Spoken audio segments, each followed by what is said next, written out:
kesempatan kali ini, saya akan mempresentasikan tugas saya mengenai konsep dasar akuntansi biaya. Yang pertama kita masuk ke pendahuluan.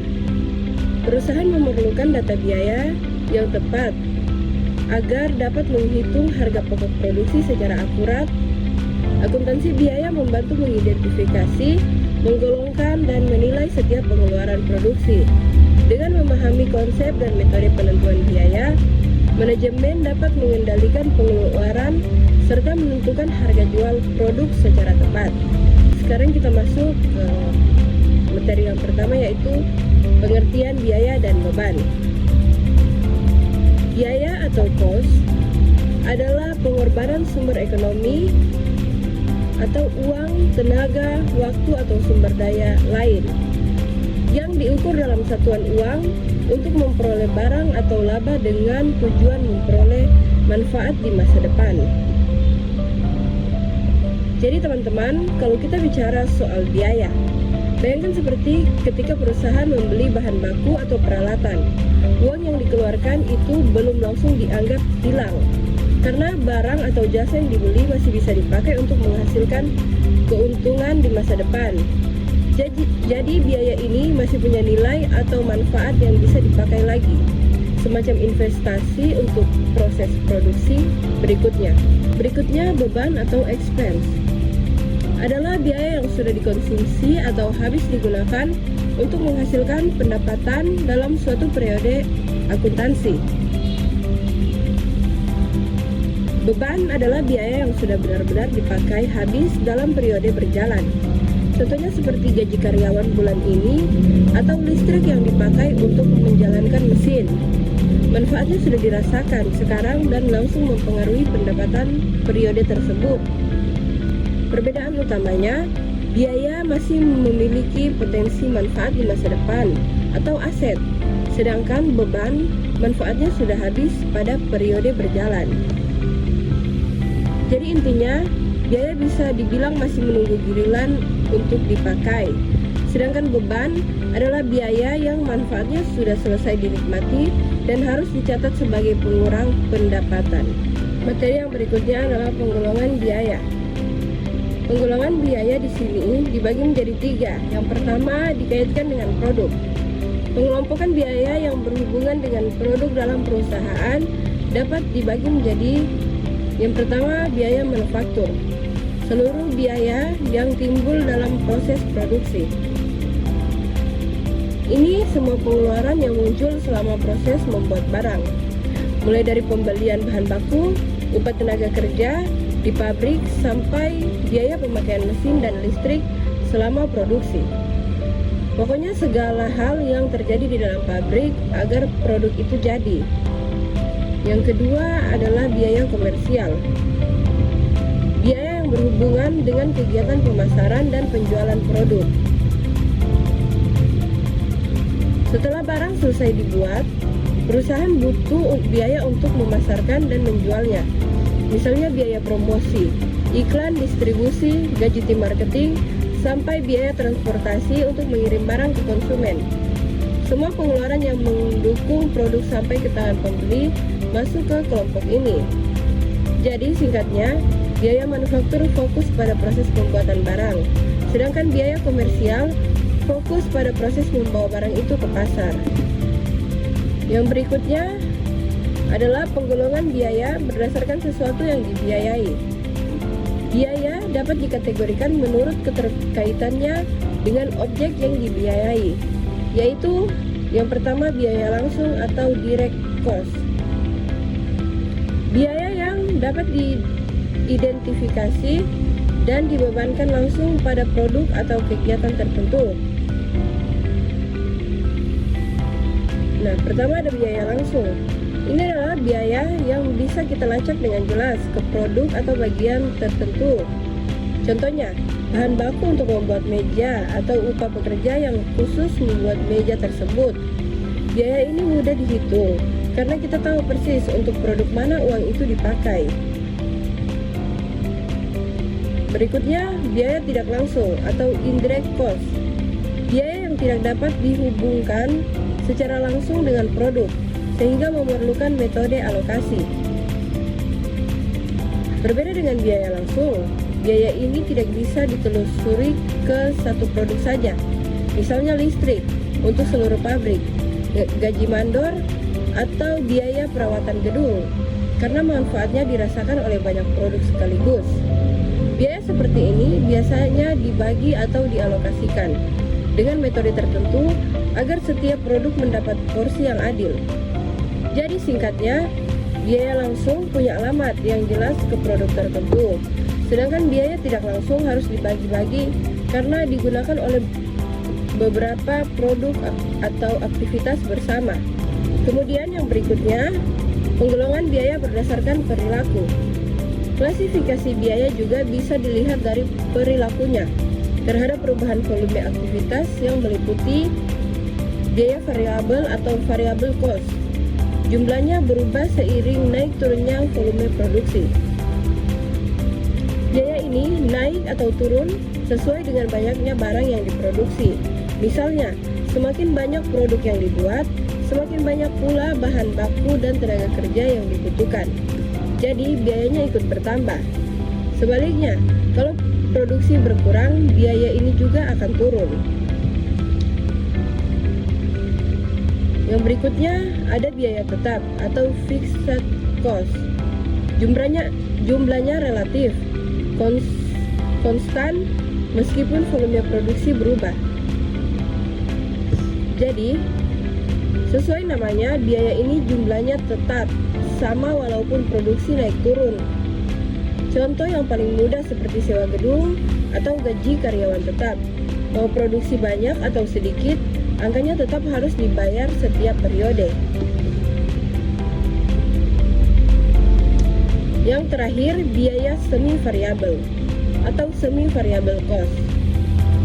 Memiliki unsur tetap dan variabel sekaligus. Artinya, biaya ini unik karena memiliki unsur tetap dan variabel sekaligus. Misalnya biaya listrik pabrik.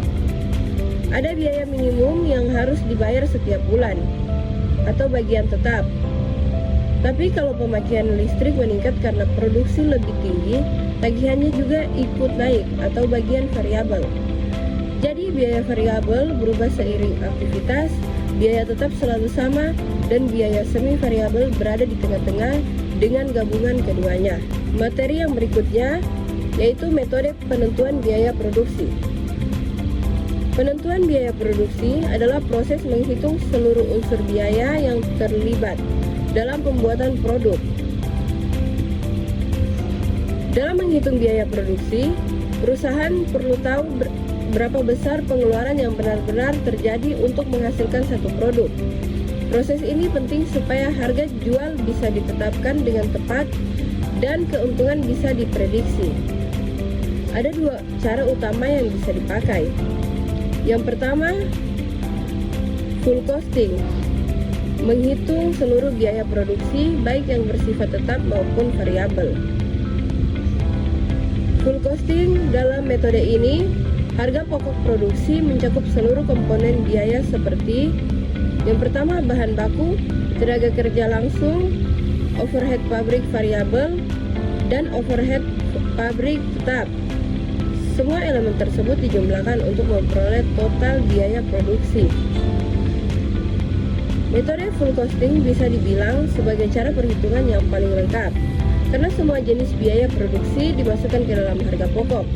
Artinya, mulai dari bahan baku yang dipakai, tenaga kerja langsung yang mengerjakan produk, sampai overhead pabrik, baik yang sifatnya berubah seperti listrik dan bahan penolong, maupun yang tetap seperti penyusutan mesin dan sewa gedung. Semuanya dihitung bersama. Dengan cara ini, perusahaan bisa mendapatkan angka total biaya produksi yang benar, mencerminkan seluruh pengeluaran yang terjadi selama proses pembuatan barang. Data ini sangat berguna untuk menentukan harga jual yang realistis, menyusun laporan keuangan, dan menilai apakah proses produksi sudah berjalan efisien atau masih perlu diperbaiki. Yang berikut adalah variable costing. Metode ini hanya memperhitungkan biaya yang berubah seiring aktivitas produksi. Metode variable costing fokus pada biaya-biaya yang akan naik atau turun, tergantung seberapa banyak barang diproduksi. Jadi yang dihitung hanya bahan baku, tenaga kerja langsung, dan overhead pabrik. Variabel seperti listrik atau bahan penolong yang pemakaiannya mengikuti jumlah produksi. Sementara itu, biaya yang sifatnya tetap, misalnya sewa pabrik atau gaji karyawan, tetap tidak dimasukkan ke harga pokok produksi. Biaya tetap ini dicatat sebagai biaya periode, artinya langsung menjadi pengurangan laba pada periode berjalan, tidak peduli seberapa banyak produk yang dibuat. Pendekatan seperti ini sering dipakai manajemen untuk menganalisis keputusan jangka pendek, misalnya menentukan apakah perusahaan sebaiknya menambah produksi atau tidak. Dengan melihat hanya biaya yang benar-benar berubah, manajemen bisa lebih mudah menghitung seberapa besar tambahan keuntungan jika volume produksi dinaikkan. Materi yang berikutnya yaitu komponen biaya produksi. Di sini komponen biaya produksi dibagi menjadi 3 bagian. Yang pertama, biaya bahan baku. Biaya yang dikeluarkan untuk memperoleh bahan utama yang membentuk produk jadi. Ini mencakup semua pengeluaran untuk membeli bahan utama yang benar-benar menjadi bagian dari produk jadi. Misalnya kayu untuk membuat meja, atau tepung dan gula untuk membuat kue. Tanpa bahan baku ini, produk tidak akan terbentuk. Yang kedua, biaya tenaga kerja langsung. Upah yang dibayarkan kepada pekerja yang secara langsung mengelola bahan baku menjadi barang jadi. Biaya tenaga kerja langsung ini adalah upah yang diberikan kepada para pekerja yang secara nyata ikut mengelola bahan baku menjadi barang jadi. Contohnya gaji operator mesin, tukang kayu, atau koki di dapur produksi. Biaya ini mudah diidentifikasi karena langsung berkaitan dengan proses pembuatan barang. Yang berikut, biaya overhead pabrik. Semua biaya produksi selain bahan baku langsung dan tenaga kerja langsung. Ketiga adalah biaya overhead pabrik. Ini meliputi semua biaya produksi yang tidak bisa dimasukkan ke bahan baku atau tenaga kerja langsung. Misalnya listrik untuk menjalankan mesin, gaji mandor yang mengawasi produksi, biaya pemeliharaan peralatan, hingga penyusutan mesin. Walaupun tidak menempel langsung pada produk, biaya overhead tetap penting karena mendukung kelancaran proses produksi. Dengan memahami komponen-komponen ini, perusahaan dapat menghitung total biaya produksi secara akurat dan menetapkan harga jual yang sesuai, atau biasa juga disebut dengan HPP. Jadi kesimpulannya, akuntansi biaya merupakan alat penting bagi perusahaan untuk merencanakan dan mengendalikan seluruh pengeluaran produksi melalui pemahaman perbedaan biaya dan beban serta penggolongan biaya menurut produk, objek, dan perilakunya. Manajemen memperoleh informasi yang akurat untuk menentukan harga pokok produksi dengan penerapan metode full costing maupun variable costing dan pencatatan komponen biaya seperti bahan baku, tenaga kerja, serta overhead secara teliti. Perusahaan dapat menetapkan harga jual yang tepat, menyusun anggaran yang efisien, dan meningkatkan daya saing di pasar. Baik teman-teman, itu adalah sedikit penjelasan saya tentang konsep dasar akuntansi biaya. Kiranya apa yang saya sampaikan bisa berguna untuk teman-teman semua. Terima kasih. Oke teman-teman, terima kasih.